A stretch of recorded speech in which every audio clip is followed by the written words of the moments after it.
You ever come home expecting nothing more than the soft creak of your own front door and the sweet promise of silence, only to walk into a full-blown circus in your own yard, with your life being auctioned off by someone who thinks beige is a power color and petty theft is just community management? Yeah, me neither, until that day. My name's Alex Mason, Sergeant in the United States Army, and what I'm about to tell you is so absurd, so over the top, you might think I'm making it up. But trust me, you can't invent crazy like this. Picture this. I just wrapped a deployment that ended early. Not for heroics, not for tragedy, just some bureaucratic chaos and a bum knee, nothing glamorous. I thought I was coming back for a quiet homecoming, maybe a stale leftover pizza and my own bed. But as the cab turned onto my street, Maple Creek Lane, suburban paradise, my driver's chatter died. Instead of peace, we drove straight into a swarm. Bargain hunters were swarming my front yard, picking through my furniture like vultures circling a carcass.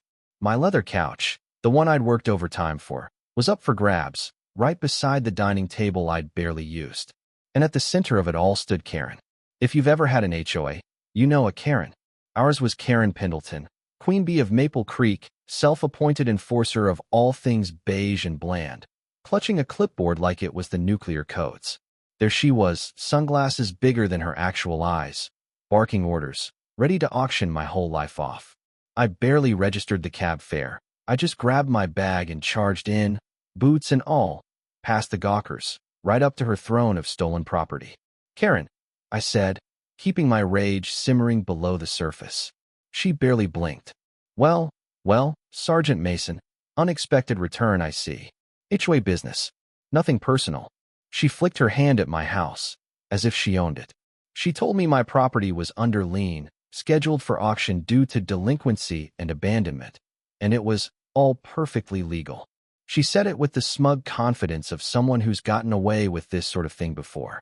Except I'd paid my dues, on autopay, from an account I set up just for deployments. The HOA had my orders, my contact info, everything. Karen knew I was deployed. I tried to keep calm, channeling all that military training. Observe, assess, don't escalate. But then I saw my vintage Ducati out on the driveway, sold sign already taped to it. My truck too.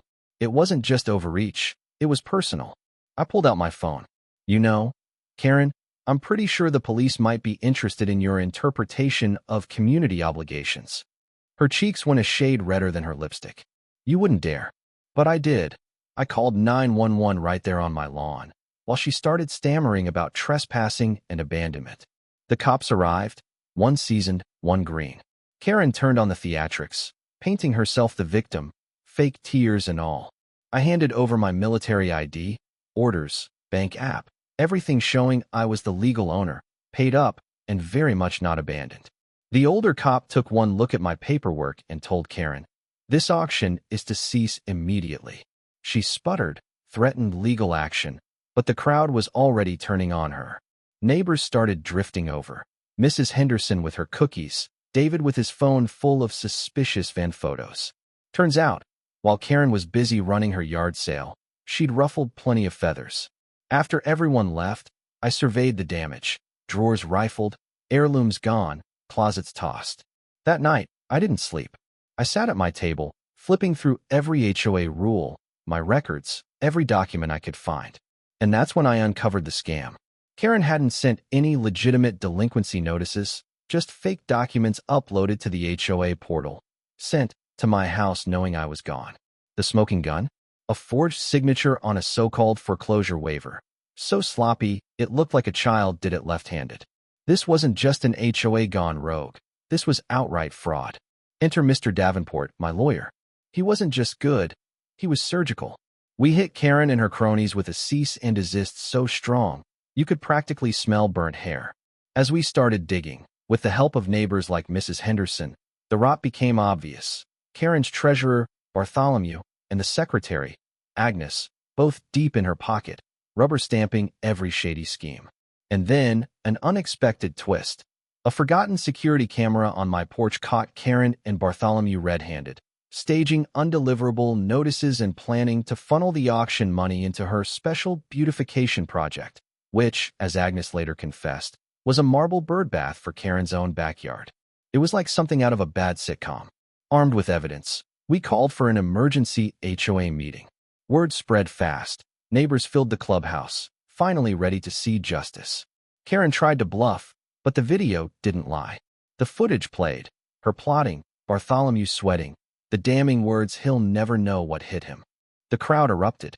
People shared their own Karen horror stories, fines for toys on porches, threats over paint colors, even a tricycle ban. The spell was broken. Davenport read out our demands. Karen's resignation, a full audit, restitution for my damages, a public apology, and a promise to undo every bogus fine and policy she'd enacted. Faced with the evidence and a room full of furious neighbors, Karen had no defense. She stormed out, Bartholomew right behind her. Agnes just cried and promised to fix the records. The aftermath was swift. The new board, led by Mrs. Henderson, who swore off beige forever, commissioned an audit. What they found shocked everyone. Karen and Bartholomew had been skimming money for years, inventing fines and pocketing the difference. Legal action followed, and Karen was forced to sell her own house to pay restitution. Bartholomew cut a deal but lost all respect. And the new HOA, with real transparency and actual neighborly spirit, turned Maple Creek into a place worth living in again. Sure, I never got my grandfather's medals back. That pain sticks with me. But the victory wasn't just mine. It was for every quiet neighbor who'd been bullied by a petty tyrant. Now, looking back, I realize the most important battles aren't always overseas. Sometimes, they're fought on your own front lawn against an enemy in heels and a bad pantsuit. So what do you think?